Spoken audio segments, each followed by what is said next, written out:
Hello there. Welcome back to another episode of More Slice of Life. This is the More Slice of Life podcast, and I am your host, Sherrod Willanova. I'm joined here with my lovely co-host, Jessica Willanova. Hello. Hello. Hello. How is everyone doing out there? Happy Easter. Hope everyone is enjoying the holiday. Hopefully you found some colored ass eggs.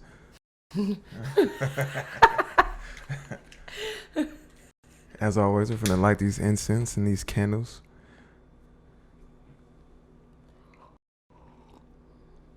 You wanna read some of your poetry, babe? Read some of my poetry. Yeah. What is that poem right there that you're writing say? I'm not going to tell you nothing that I'm writing. Well, I want you to read it out loud to our viewers. Oh, this is my journal. This is my personal sacred stuff. Ooh, I'm definitely gonna read that. It's personal and sacred. I need that. I need all the insight into your inner workings of your minds, of your mind as I possibly can get.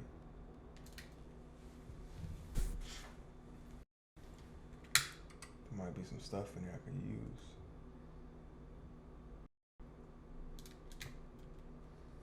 Everybody could use this stuff.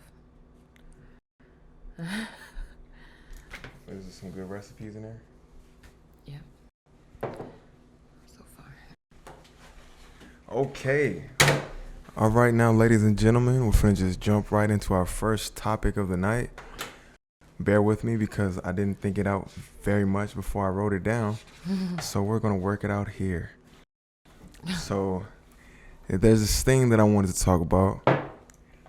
I had named it kinesthetics, but I don't know if that's the proper term for it. So I'm just gonna throw out a few definitions out there so maybe everyone can get a sense of what I'm trying to describe. And so I say kinesthetics, but there's also called the somatic sense, which is the faculty of bodily perception. Sensory systems associated with the body include skin senses and proprioception in the internal organs. Now, I don't know what some of that means, but this is what it says for kinesthetic sense. The ability to know accurately the positions and movements of one's skeletal joints. Kinesthesis refers to sensory input that occurs within the body. Postural and movement information are communicated via sensory systems by tension and compression of muscles in the body. So basically, the thing that I wanted to discuss and what I'm trying to describe is just physical sensations and how, yeah, and just that. Just pretty much just that. So Jessica, could you describe a what? Go ahead. Could you describe a physical sensation that you get that would fall into this category of kinesthetics? Yeah. Yeah. Nothing gross. Okay, Sherrod. Like, I'm going to say something gross. Several things. Of course, we have working out. Duh, right? You feel your body, you feel yourself getting all. And then, like, for me, like, a big one is, like, it's just, like, listening to music and rocking back and forth. It's a comfort thing, and it feels sensational. Yeah. And and pretty soon it'll be riding on my motorcycle. Right, but I'm want to talk about this because, like, we think of our hearing, we think of our sight and seeing things, we think of smelling things and stuff like that. But you're an ASMR artist, and they describe this thing called the tingles, right? Mm-hmm. You listen to ASMR and you get tingles, which is a physical sensation that is outside of anything that Like it's like a physical response to things, you know? It's like a relaxing sensation, yeah. Yeah, and what do you think that comes from? Just like it's the combination of audio, It's senses, sounds and visuals, and yeah, sounds, visuals, moods, scenes, like slowness, thoughts and fastness. stuff like that. Just like the thinking of it. I mean, it's like no different. Like, for example, you know, the big example I use when I'm explaining ASMR to people. I still have yet to do one, but you know, people do a big ASMR thing is people doing nurse role play. So if you imagine like you're sitting at the doctor, you're sitting on the bed, they come in, it's a quiet room, no one else is there but you, and that alone kind of creates a sense of openness to perception and openness to whatever may be given to you. And so then the doctor walks in, and you know, their coats swishing, and they are going to touch you, and so they come in with that energy where it's like, hello, I'm here, I'm going to touch you. And you know, they touch you, they feel different parts of you, they put the thing on you and ask you to breathe. And you know, I feel like lots of them know what they're doing too. Like they know it is like a relaxing thing, so they just kind of play into that, the calmness of it, the quietness of it, and it makes you feel just extremely relaxed. Yeah, it's like a pleasant feeling. Yeah. Cared for. A lot of it is about feeling cared for, feeling like someone's here to talk to you, to be there with you. And yeah, it's love for real. For real, for real. You think that's what it is? A big time. It's like having, you know, they have lots of ASMR videos where it's just eye contact. You know, it's just like it says ASMR direct eye contact, and the ASMR artist is just staring directly into the lens, and so staring directly into your eyes, and that right there alone can really relax a person. You know, someone who doesn't get a lot of that. Yeah. Yeah, when I meditate sometimes, if I sit there long enough, then I do start to feel my body kind of almost get lighter, almost like I could like just levitate almost. And it's like, just like this physical sensation, even though I'm not moving anywhere or doing anything, I just start to feel like my body feel like it's being charged up with, and just very relaxing and very at peace, and with the stillness and all of it and stuff like that. Yeah, and of course, you know, riding my motorcycle, or not, I can even just compare it to like just like I don't want to say like a roller coaster ride, but I feel like a roller coaster is maybe too mechanical. But riding a bicycle down a hill or something like that, you know, and like the wind is like just blowing in your face and stuff like that. I feel like it's another kind of physical sensation. That is beautiful. That, like, yeah, that your whole body can feel, you know. I remember one time I was meditating in the library. First, I sat there and read for like an hour. And after you read for like an hour, you're usually like tired. That's me. Yeah. I feel like I get tired. And so I was kind of tired. So I was like, boom, I'm going to meditate. And I just sat there and shut my eyes. And I literally hit the ceiling of the library. Like, it was beautiful. I meditated for so long because I was in such a relaxed state already. And I remember when I opened my eyes, it was like, wow, like I just now came back to my body, but like I felt myself having to come back down into my body when I opened my eyes. Like I was in the air. It was insane. It's powerful stuff. Yeah. And, you know, I wanted to talk about this because I feel like it's such an underutilized strategy or sense, period. You know, people talking about like, oh, like you know, get into a relaxed environment or play some soothing music, and you know, especially here in America, it's like eat something comforting, eat you a slice of pie and make your troubles go away type shit. Like, man. Play some soothing music and drink a nice glass of water, boy. You'll feel so good. Yeah, but you can also like, I'm thinking in the vein of kinesthetics or somatic sense. You know, you go out on a sunny day and just sit there in the grass under a tree. Yeah, definitely, yes. But you know, it's almost too like, do you have it in you to relax at that moment? Because you know, sitting in the grass for a beginner, right? Like this sounds crazy. Like you know, you can be a fucking beginner, a fucking rookie grass sitter.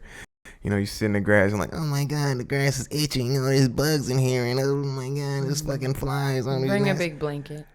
Yeah, you know what I mean? Like you could be one of them fucking people that just gets driven crazy by all the small, minor details of a thing.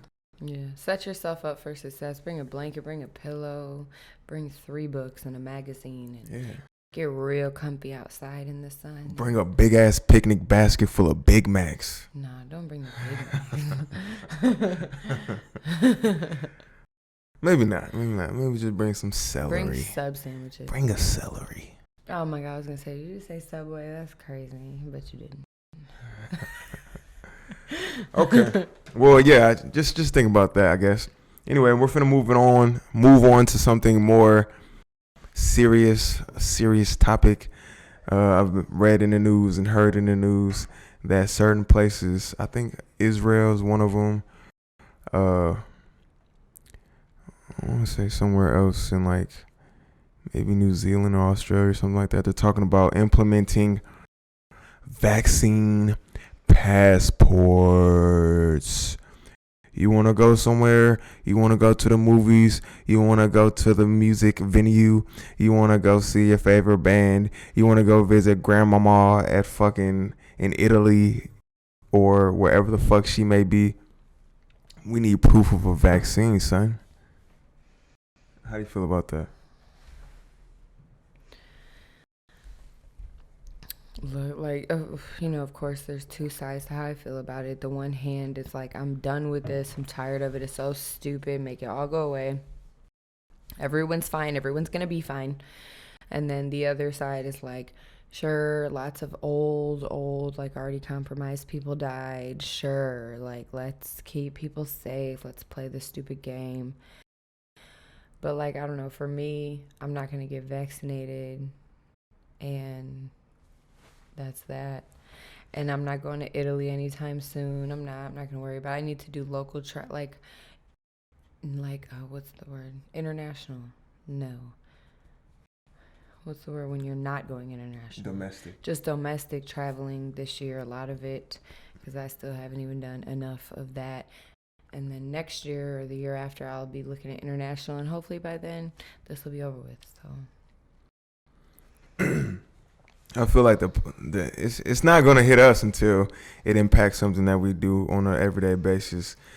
Like say we go to LA Fitness, and before you go to LA Fitness, you gotta show your vaccine passport or something like that. Which I don't think it's ever gonna get that serious. I don't think these vaccine passports or, you know, I mean, but these vaccine cards are gonna be used all across the board, like, you know, people are expecting them to. At least I hope they're not. You know, they said that 80% of the people that died from COVID-19, 70 to 80% died because they were obese. It was, and that's the complication of it. Like most of them, the majority of them were due to obesity. And so, yeah, and they're saying how people are already exempt from taking the vaccine due to if they have allergic reactions, if they're allergic to certain things, or if that was one other thing that could make you exempt from taking the vaccine. And so you wouldn't have to take it. So I'm wondering how would they enforce that with those kind of people? And like, oh, I'm allergic to penicillin or whatever the fuck it is. And like, you know, then like, oh, well, I guess you don't have to take a vaccine, but you also can't travel. You know? So yeah, it's just kind of real some sketchy shit going on with this whole vaccination. People like they're coming out with the propaganda for it. It's crazy. I just seen a skit on Saturday Night Live. It had Daniel Kaluuya and the Saturday Night Live cast, all black people, and they were just talking about how, or the premise was that they were all anti-vax, and Daniel Kaluuya, the host, was just trying to get people to take the vaccine. He offered $500, $5,000. I don't think I watched the skit to its conclusion, but the message that they were trying to send is clear that a lot of black people aren't taking the vaccine. They're at high risk, and the skit was poking fun at that and trying to make light of it through comedy. But the underlying message is like black people will take this vaccine. I'm surprised Daniel Kaluuya was a part of that. Yeah, you're right. He struck me as a person that's like wouldn't let nobody play about any of those kind of issues. But that's what I feel like we have to understand too, though. Is like people, like there are people that want the vaccine. They're first in line. Mm-hmm. They're like, if it's gonna protect me, if it's gonna protect my family, I need this vaccine right now, today. There are people rushing to get it. Yeah. You know? Yeah. I don't know. It's just a divisive thing, you know? It's just another thing that creates the schism between groups of people again. You know, it was Republican, Democrat, it's conservative versus liberal. Now it's vaccine, anti-vax, mask, no mask, and we're just left. It's a bunch of infighting, and yeah, which you could say is what some people would want. Back to the kinesthesiology really quick. I'm sorry, but like when I got my manicure, the lady gave me, they do a quick hand massage. That was so relaxing. Massage is so healing. Reiki. Mm-hmm. Reiki. Yeah. Reiki healing. It's the healing power of touch. And so massage is extremely healing, and just touch and personal is extremely healing. You feel that? I was doing it with your face, massaging your face last night. Yeah, and it felt real good too. Yeah. Okay, so moving on to our next topic, we're going to talk briefly about Easter 2021. 2021. You know, I always have this kind of weird premonition about Easter. And it's every Easter. It was this Easter. It was last Easter. It was the Easter before that. Jesus Christ comes. Yeah, that I'm always just expecting Jesus Christ to come back. But it's going to be like a mass text message on our phone. And it's going to be like, I have risen. You know what I mean? Like the story of Jesus Christ rising from the dead is such a crazy story. And everybody just celebrates Easter like it's normal. Like, yeah, today's the day Jesus rose from the dead. And everybody just goes about their business. Happy Easter. You know what I mean? Like, wait a minute. This nigga rose from the dead? And we all just accept it like, yeah, I guess so. This is why I don't tell the story to like the kids anymore and stuff like that. Now, just at 28 years old and knowing, like we were talking about earlier, it isn't that I think the story is not true. It isn't that I think it is some bad thing. It is that I don't believe we or the children or just us, my personal preference and opinion. I don't want to live and engross myself so deeply in the culture of any one thing. So any one religion, any one ideology, set of stories. There are so many. And so I think just because we are Americans born and raised in America, this is what we've been used to. This is our culture. But yeah, I'm kind of stepping away from the whole shit. The Easter Bunny too. Yeah, I feel like a lot of what Easter is doesn't really make sense, especially in modern times. Like, who handed this holiday down, and why is it always celebrated just as a normal part of U.S. tradition? Like, why is there an Easter bunny? Why are we hiding eggs? Why is there candy inside of the eggs? Why is Nestle and Hershey's and all these fucking big chocolate companies just constantly getting paid on every fucking holiday? You know what I mean? Like, and I mean, there's the good, and you know, I don't want to just shit on the holidays, because I low-key feel exactly like how I just described about Easter. I feel that way about Christmas now. Thanksgiving, definitely Thanksgiving. A lot of the holidays. The only holidays that I really like anymore are like, I like Valentine's Day, because it doesn't come with some bullshit ass, huge ass, like, not even bullshit, but it's not attached to this huge, like, if you don't believe in the ideology of it, then why even celebrate it? Like, it's too much. But yeah, Valentine's Day is nice just to celebrate love, so general and vague and nice and fun and sweet. But yeah, I'm over it. But holidays are good in the sense that they bring the family together. They keep you like connected to that source, and that's beautiful. I just think we should still do them, but like how we did today. You know, we go out and just have ice cream. The kids all go get a new book. You know, we take a family walk. Like, just like use them to spend good family time instead of being like, fuck Easter, and instead of being like, let's dress up like a big cotton candy bubble and go to church, even though we never do that. And eat these little peeps. Yeah, right? These little marshmallow peeps that are colored in yellow, pink, and blue. They taste like trash. Like, I never liked peeps. What is that about, man? Every Easter, I thought I was going to like a peep, you know, and then I take a big bite of a peep, and it's just like... Yeah. But, you know, it makes sense. It makes sense that Easter is about little eggs and little chickies and bunnies, because Easter is derived from the name Ishtar, which is the Sumerian which is a Mesopotamian goddess. She was the goddess of war and sexual love. Ooh, so sexual love. Yeah, so if you didn't know about Easter and the origins of Easter, look into it. Well, love and war. It sounds pretty.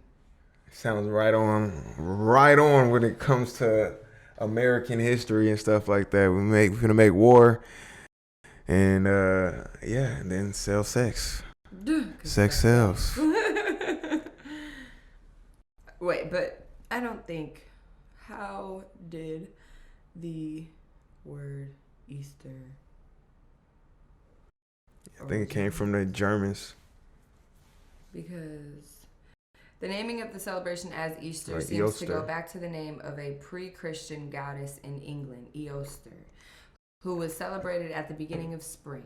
The only reference to this goddess comes from the writings of the Venerable Bede, a British monk who lived in the late 7th and early 8th century. So let's not get this wrong. It was not Yes, Ishtar. it was. Yes, it was Eostre. Eostre came from Ishtar. And she was the goddess of spring. Come on now. Goddess in England who was celebrated at the beginning of spring. So that is another thing that Easter does, signify spring. And so he's going to take you. But where is the rabbit? Where does the rabbit come from? Not sexual love. Is it a vice lord? Is it a vice lord? Is it a vice lord? Is Easter a vice lord holiday? Shout out to the vice lords. Cause it's GD.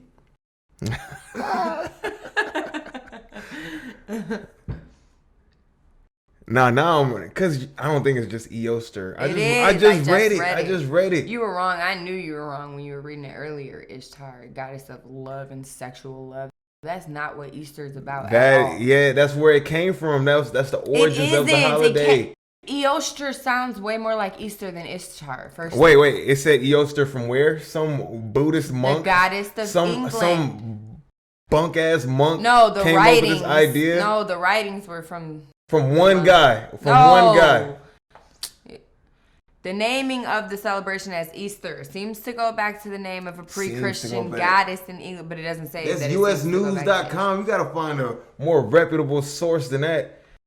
Easter is a very old word. Another theory is that the English word Easter comes from an older German word for east, which comes from an even older Latin word for dawn. In spring, dawns mark the beginning of days that will outlast the nights, and those dawns erupt in the east.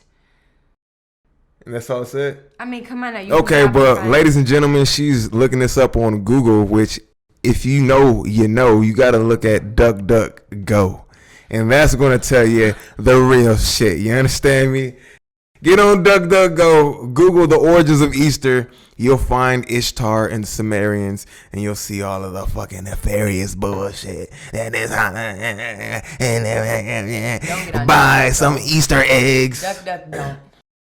Hide them Easter eggs. Duck, stay. I don't get it. Regardless of the history and all that kind of shit, why are we boiling Easter eggs? Why are we boiling eggs, coloring them, and then hiding them? Because it's fun for children, silly Billy. Jessica, I remember when I was a kid, we used to do Easter eggs like that. How many of them eggs you finna fucking really eat? We did Easter. Me and the kids made Easter eggs last year. How many eggs you finna eat though? It was fun. You boil them eggs. How many of them are you finna eat? When I was a little girl, we really held on to our food. So I remember we used to for real eat our Easter eggs. We'd eat them for a week. We'd eat our eggs. Yeah, I do remember that, having like just Easter eggs in the refrigerator. Yep, and going back and eating your Easter eggs for real. That sounds just I love eggs. It sounds just so insane though. You know what I mean? Like you wouldn't. Do you love eggs? I do like to eat eggs, yeah. Okay. But it's not like we finna fry up an egg and then like tell kids to go Paint find it. that. You know what I mean? Throw it in the bushes. I found some scrambled eggs, Grandpa. It's just a stupid thing, you know? Like why do some people in other countries just bathe in animal blood? You know what I'm saying? Yeah, why? As their cleansing rituals and stuff. It's like, yeah, why Santa Claus in a red suit and fucking a fat old jolly guy? Like, is he jolly, right? Jolly. Yeah. What is that word? But you see, but that's what I'm saying. We got a Jolly Rancher. But what is a Jolly Rancher? What is Jolly? What Jolly is Roger. What is a Jolly Roger? What does Jolly even mean? Right, Jolly. I know who does know. Hey Siri. DuckDuckGo.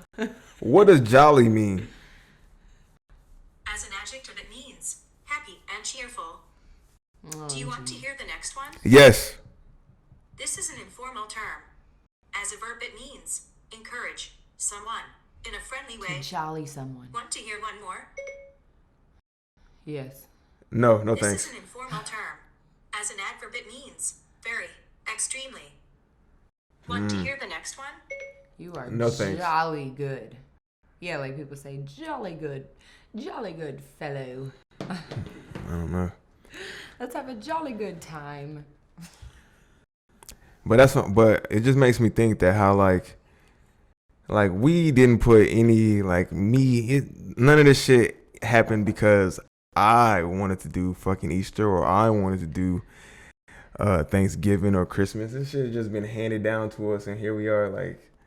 Duh. So, but you see how but us questioning it now leaves people to be like, okay, you don't like Christmas, fuck Santa Claus. We finna introduce Krampus.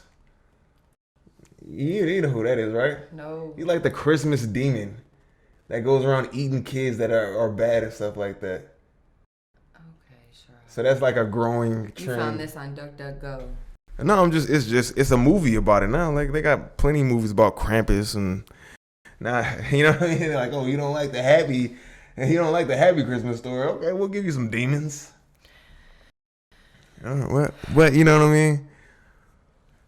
Earlier I guess that's just Junior was accused of cussing outside with the kids, so I asked him, he said, they're lying, Mom. I didn't cuss, they're lying.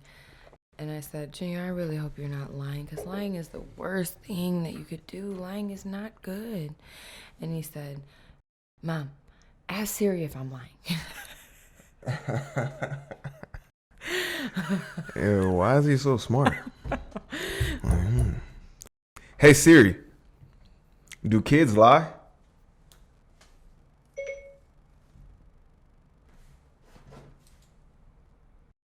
I didn't get that. Could you try again? Yeah, I asked, do kids lie? On it, I'm not sure I understand. Yeah, whatever. They gotta update her system. Anyway, so for our final topic of the night, we just wanted to go through a few ways to be more productive in your everyday life. Aww. Journaling. So this should be good. Just writing things down, lists, organization. Getting up early, doing the first things, waking up and cleaning your environment. You're trying to make dinner and the dishes aren't done and the counters are all messy and stuff like that. Like, that's a hindrance to getting that done. Oh, yeah. You know, so making sure your environment is clean. Because the second it is clean, the second you have bare counters and clean, immediately feel like unclean. Like you immediately feel like, oh, I want to cook something. I wanted this. I wanted that. Like, and so like for us, we are pretty much minimalist. We don't really keep things around that are just clutter, that don't, you know, just all the knick-knack, frilly little stupid, you know, I kept this from my whole life. Here's all these things I have from my whole life. Like I have one small bag. I have one bag of like papers and things of like my whole life. Everything else that I have is just like the table, you know, the counters, the couches, and it's so much easier that way because it just creates an environment where it's like everything's at baseline to create, to make new things. You know, you don't have just a bunch of shit all over the place. And you're not holding on to so much, and you're able to go into the future more and say, now I want to create this. I want to do this, do that, make this. And, you know, what's next? Yeah. When you have nothing weighing you down at all. Yeah, I have just a kind of, you know, that desire to like live an extremely minimalist life. Like you walk into a room and all it is just one chair. And you know what I mean? Like you got one chair, you got one toothbrush, you got one cup in the fucking cabinet, you got one bowl, you got one spoon and one fork. We do have like very minimal dishes and stuff. Like we don't even have enough plates for all the people that we have in our home. But that's okay. But that's not due to minimalism. That's just due to us not buying plates. Yeah, but at low-key, I kind of like it a little bit because, like, you know, anytime that we need to eat something, we got to wash the 2 plates that we have. And that's cool because it's not, you see some people go to their house and it's like dishes piled and, you know, that can't even happen here. It's not even set up that way. And some people are like. You're right. Yeah. Maybe like you buy hella dishes so you don't have to wash them. You know? Right. Some people, do it like that. It reminds me of a book I read when I was little about the man who just kept eating and eating and eating. Did you read that book? Mm-hmm. He kept eating and eating and dirtying dishes, but he didn't want to clean the dishes. So dishes just piled up everywhere, all over the place. Dishes on every surface, and eventually the dishes ran him out of his house. And he couldn't even live in his house anymore because there were dishes everywhere. Yeah, I never read that book. Yeah. But it sounds like an episode of Hoarders, though. Yeah. You know, like, man, that's what kind of like, that's the extreme opposite. Like hoarders, people that just like, why are you collecting bags of chips? Like empty bags of chips? Why is it just, they just accumulate? That's trash. Yeah, they just accumulate somewhere. You got like just a whole bunch of fucking, I don't know, just fucking stuff. Like, sometimes I'll have like sentimental things and I'll like get rid of them. Like just what? Because like, I don't know, things from, it might sound bad, but things from my childhood, maybe sometimes things from the kids and stuff like that. Like I have some things that I keep, but then like sometimes if the kids draw a picture and it's like a mid picture, you know, like it's not like, oh, this piece of artwork, you know, I'll just throw it away. I'll throw it away right in front of them and just be like, you'll draw more pictures. Because it's just, that notion that like, yeah, we don't have to hold on to everything. You know, we'll draw more pictures tomorrow. And yeah, but great picture, good job, love you. You know, one thing that I found like does like start taking up space is books. You know what I mean? Like, I feel like it's such a great thing to where you can get a book digitally. Because unless you have like the space for it, you got a library in your house and you can like collect books and stuff like that. Like, where are you gonna put all them fucking books at, man? And then to move them somewhere, just imagine you got a box full of books. That shit is heavy as fuck, bruh.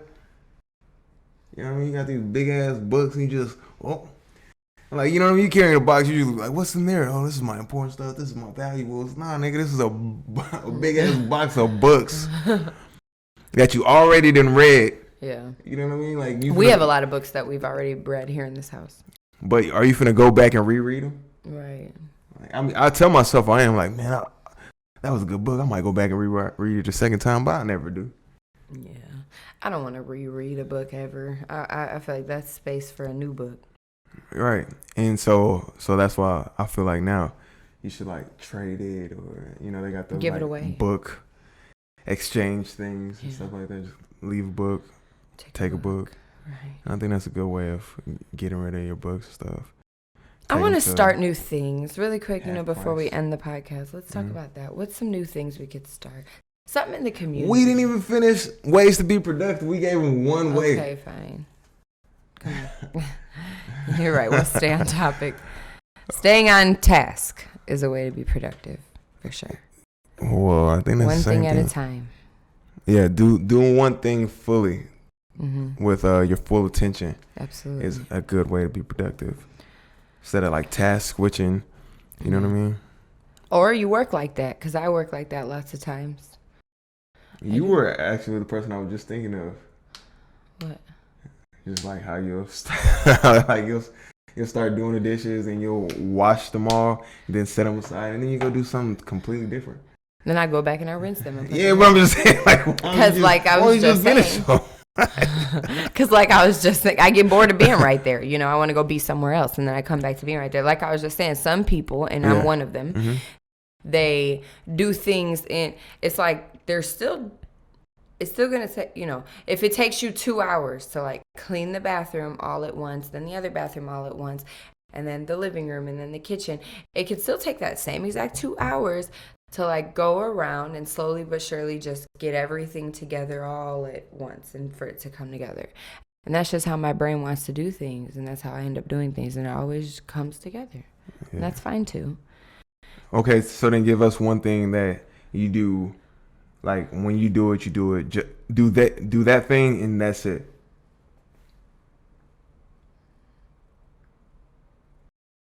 When I'm reading, I'm only reading. What do you mean? I don't know.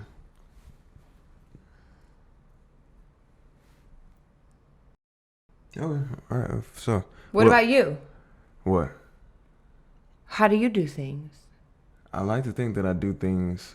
Well, I do some things one at a time, one thing at a time. That's good. Yeah. So, but I definitely do things like. I think it's just a part of where we are in life. We got where everybody has phones. There's like 8 different tabs open. There's 5 different apps open, and you switch back from one to the next. So when I write a song, I write like 2-3 songs at once. When I make a drawing or a painting or something like that, I like to do 2 paintings or 2 drawings at the same time, just switch back and forth between them and stuff like that. Maybe it's because our minds are more active now. Yeah. You know what I mean? Like, cause I feel like we've probably talked about this before, but just imagine like way back in the fucking 30s where they didn't have TV, they didn't have radio yet, and people just used to just sit in the house, or they would sit outside. Yeah. And just sit on the porch and rock back and forth in a chair. Yeah. I bet you would have to wait like a month for the next newspaper or something like that, right? The newspaper came once a month.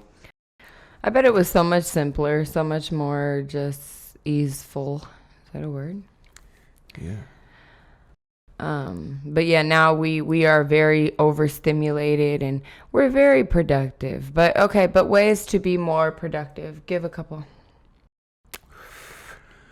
I like to make lists, cross them off, check in with the list periodically, update them. But you know, all of these things to be productive mean nothing unless you start holding yourself accountable. And you know, or unless you don't know what you want to do and what you need to be doing. Right. So figure that out. Figure out what you need to be doing and then hold yourself accountable. Or just start doing lots of shit. You know, start doing a bunch of things and figure out what you end up liking. I guess so. Try new things. But we're talking about being productive. Trying new things is more so like just being... Well, what? We were just talking about figuring out what you want to do, and I was just speaking to a little bit of that. Yeah. But okay, let me think. Ways to be more productive. Like let's make it real. Like say you're fucking you're an architect. Yeah, say you're an architect and you have this deadline, or you got like 5 clients and they need the schematics to a fucking underground bunker for the end of the world, and you gotta draw them all up. Like, how do you get those done in 2 hours? You sit your ass down and do it. No, you just sit down and blow your fucking brains out. No, you just sit down, smoke a cig. Don't smoke a cig. Don't smoke a cig. Drink. Don't drink anything. Drink. Smoke another cig. Drink a cup of coffee. Black. Drink. Don't smoke. Walk around the block. Right. Come back. Drink some more. Contemplate duality. Procrastinate. Contemplate life. Procrastinate. And all this shit in it. Right. Procrastinate, and then in the last 5 minutes, be like, get it all done. No. Yeah, right. In the last 5 minutes, get all done. In the last 5 minutes, be like, fuck it, I ain't doing it.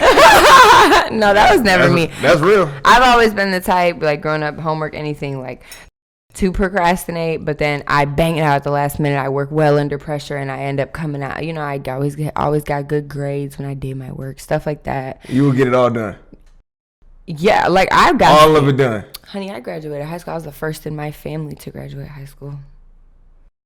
The youngest. Congratulations. And the first. Thank you. Yeah. And I went to college too. I had 4 kids. I got that done. They're all still alive. Check me out, period. What have you done lately? Just kidding. I haven't shit on myself. I haven't pissed anybody off to where they want to kill me yet. You got a college degree, baby. You got a college degree. What else? I haven't spent all of my money. You have a huge catalog of music, art. You're a really, really, really dope person. Yeah, but anyway, we're talking about being productive, babe. That's how you be productive. Follow your passions. Do things that make you feel happy for real. We talk about ASMR. I feel like I'm losing my passion for ASMR a little bit. And so guess what? I'm going to step away. I'm not going to think about it too big. I'm going to start doing other things. Maybe I'll go back to it. Maybe I won't. And so just be productive. Too big. Be true to you. You know, be true to your passions. Make sure you're doing things that truly make you feel fulfilled and things that are challenging you still and stuff like that, you know? Just yeah, that's a great thing too. Like, you know, you can't just start sitting back and waiting on your laurels and thinking you're gonna be productive, just trying to what is it, like coast through life, being like, oh, this is where I need to be at, and then, you know what I mean? You said laurels. Sitting on your laurels. but like, right, sitting on your chops. If you're not anything that isn't actively that isn't being active in improving, right, is really deteriorating. That's life. That's just over time. People deteriorate, things deteriorate. You know what I mean? Like, and to think that you're finna just reach a certain level and just be able to coast it out without it falling off somewhere. You know what I mean? You're waiting for disaster at the end. Got to continue to switch things up sometimes and challenge yourself, or just stay with one thing but enhance the level of mastery inside of it. And just go ham, go hard, all of that. Great podcast. I'm about to go hard as the hood I'm from. Yeah. 10-10. I'm going hard. I wish I knew the rest of the words of that song. Well, anyway, ladies and gents, boys and girls, this has been another episode of the More Slice of Life podcast. Thank you for tuning in. We'll see you guys next week or later this week. Yeah, so have a great night out there. Adios, everyone. Bye-bye.